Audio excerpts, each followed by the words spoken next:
So, yun guys, nakarating na kami, nakapag-check-in na kami. And ngayon, kumakain kami ng suman. Sarap. So, ito yung suman na meron siyang parang arnibal sa itaas. Sobrang sarap niya guys. Ganito yung mga kakanin na talagang hinahanap ko nung nandun ako sa US. Kasi, bukod sa napakamahal doon, iba yung lasa. Dito talaga sobrang sarap. Authentic na authentic yung lasa niya. Guys. Sobrang sarap. Ang check-in namin dito, dapat 2 PM. Kaya lang pagdating namin, hindi pa available yung room. Kaya yun nangyari, binigyan nila kami ng libreng coffee. So, 4. Ito pag binili mo sa baba, 240 pesos din siya isa. Ang sarap. So, thank you, Ascot. And yun guys, na-update ko na lang kayo sa mga gagawin namin dito while we're here at BGC. The next day. So, hi guys! Ayan, so itutur ko kayo sa loob nitong 3-bedroom apartment nila dito sa Ascot. So, nasa room 2807 tayo. So, tingnan nyo naman yung key guys. Sobrang ganda. Talagang customized tapos parang wooden style siya. So, pagpasok natin ng pinto, ayan, ito yung una nyong makikita. So, meron silang parang table dito na lalagyanan ng mga towels at saka meron ding mga toilet paper. So, hindi na siya fresh kasi parang ito na yung second day namin dito. Nung first day na pumunta kami, syempre sobrang pagod kaya nag-settle in muna kami. So, ayan, si yung mother-in-law ko and then yung father-in-law ko. So, bali, 6 kami. Actually, 7 kasi may kasama kaming isang bata. And then dito guys, nandito yung mga lalagyanan nila ng sapatos. So, kung gusto nyo, ayan, marami silang mga cabinet dito. Pwede nyong lagyanan ng sapatos. So, kung marami kayo, ayan, so marami silang space. So, ito yung pinaka-entrance niya. So, ito guys yung ating restroom. Ayan tayo. And then, meron din siyang sarili niyang shower. Equipped with body wash, shampoo and conditioner. Tapos, meron din tayo ritong toilet. And then, ayan yung bidet. So, bawat banyo meron siyang bidet. Bawat banyo guys, meron din silang extra toilet paper. Meron din mga towels. Tapos, meron din tayong, yan, mga extra towel, mga extra na bimpo. Ito naman yung kanilang living room na sobrang laki talaga. Talagang kasya yung isang pamilya guys. Tignan nyo naman. Ayan yung batang makulit. Say hi, Levi. Say hi to my... Good job. Ang laki din ng TV. So, meron silang pangtatluhan na couch. Tapos, dito naman, meron 2 couch dito. Or 2 upuan, hindi pala couch. And then, ito naman guys, yung ating view from our living room.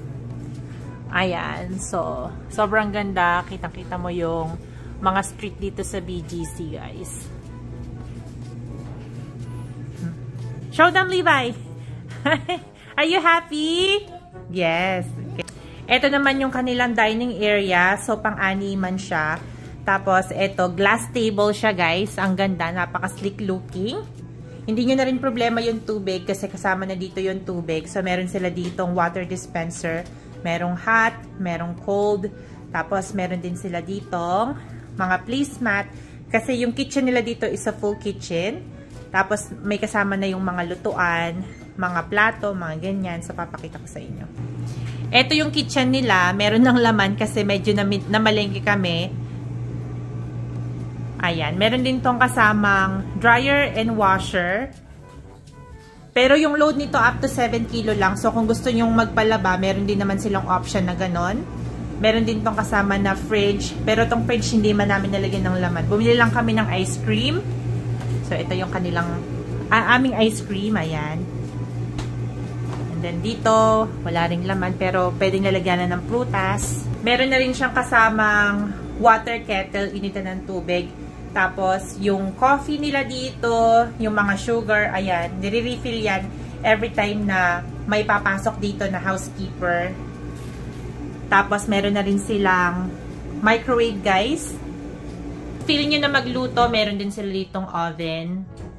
Meron din kalan, ayan. So, namili na kami ng konting prutas para kahit papano meron kaming kinakain pag hindi kami lumalabas. Pero, so far, sa second day namin dito, wala pa kaming nailuluto kahit ano.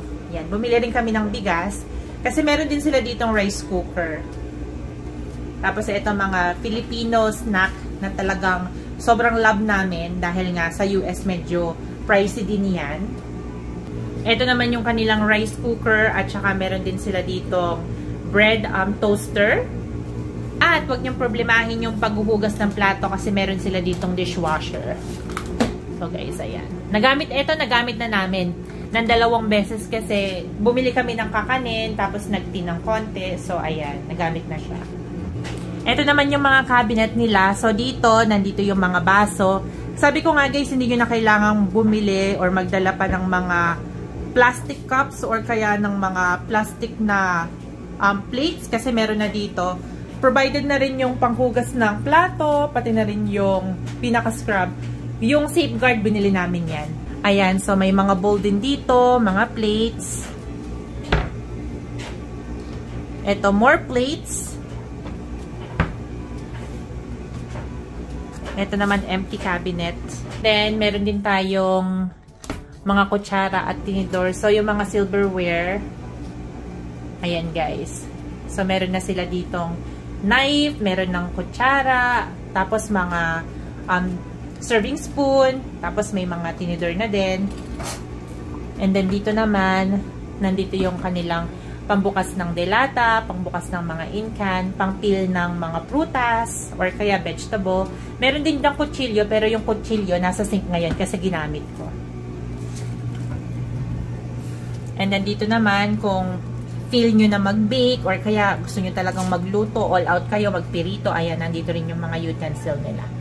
Pagdating naman sa gamit sa pagluluto, guys, included na rin yan. So, meron na sila ditong mga kasirola, meron na sila ditong pangpirituhan, tapos meron ding mga pot holder dito. And then, dito naman, ayan, nandito yung kanilang trash can sa ilalim ng sink, tapos meron din silang fire extinguisher dito.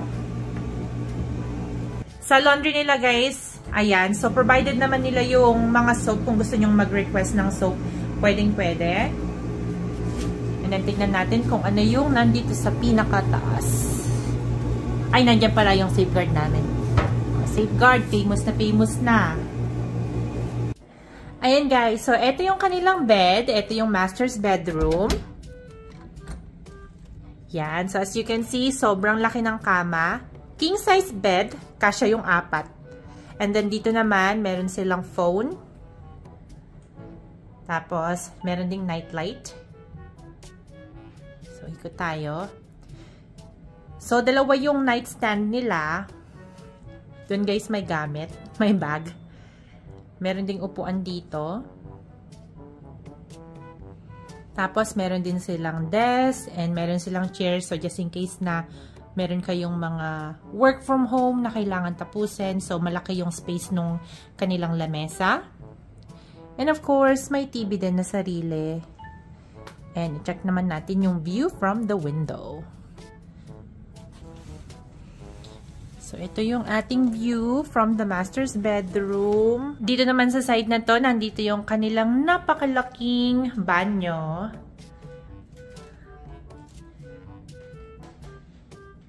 Ayan, guys. So, ito pang dalawahan. Hi, that's me. So, ito yung kanilang toilet. Shower. Yung shower nila, guys, is rain shower, as you can see. So, bawat shower, meron na rin silang kasamang body wash, may conditioner, may shampoo, full size. Ayan. Ito guys, sa loob ng master's bedroom, ito meron silang bathtub dito. There you go. Paglabas natin, dito meron 2 closet. So, sa closet 1, yan, merong mga hanger. Tapos, meron din silang kasama na robe. And dito for clothes, meron sila dyan kanina na lalagyanan ng damit. Pero, laundry basket pala. So, kinuha ko yung laundry basket. But I think you can request for another one. Ito naman yung kanilang second closet dito.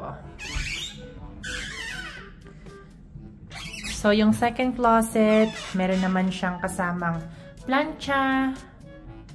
Tapos, yung pakabayo nandyan. Merong safe. Ayun. And then, meron ditong mga drawer. Isa sa mga drawer, meron siyang kasamang libreng slippers na pwede nyong iuwi, guys, for souvenir. Ayun. So, dalawa. Isang pambabae, isang panlalaki. Ito naman yung ating second bedroom. So, 6 kami lahat, guys. So, dito kaming mag-asawa. Yan yung mga gamit namin. Dun sa master's bedroom, dun yung kapatid ng asawa ko. Kasi meron silang kasamang baby. So, 3 sila sa kama. Ito yung sa amin. So, it's a queen size bed. Meron din siyang 2 nightstand at nightlight, of course. Dami nating gamit, mga moms. Ito naman, meron din tayong sarili nating TV.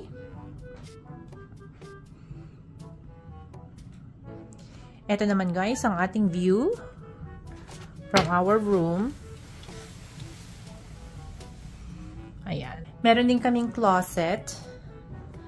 At sa closet namin, yan, meron din kaming drawer dito na merong kasamang 2 libreng tsinelas at meron din tayong robe.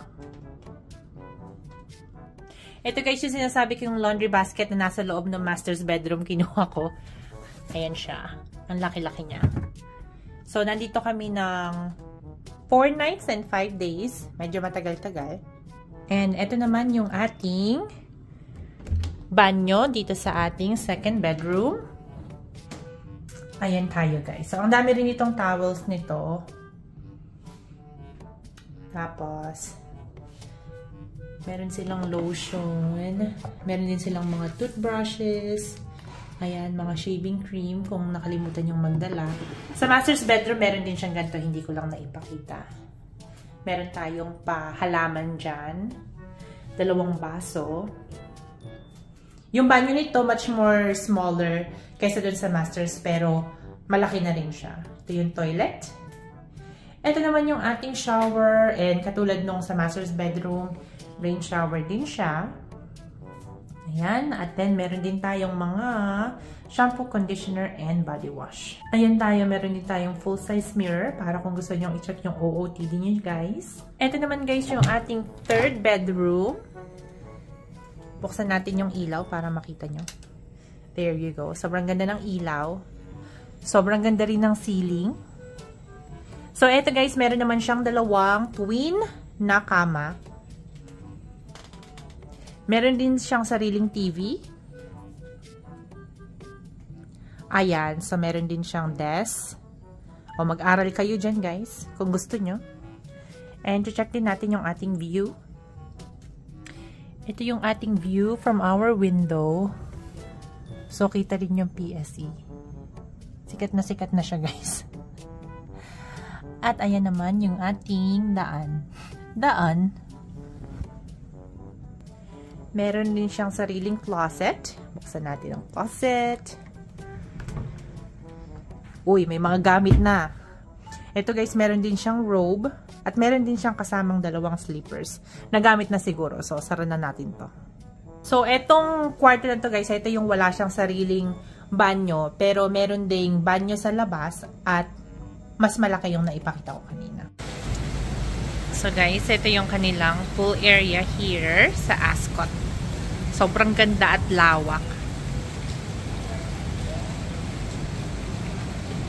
Yan siya. Kita natin ang bowl.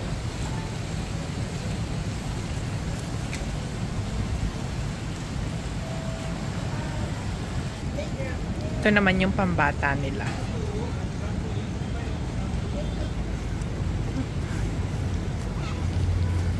Tuwang-tuwa yung batang maliit. Ayan sila, mama and papa ng husband ko.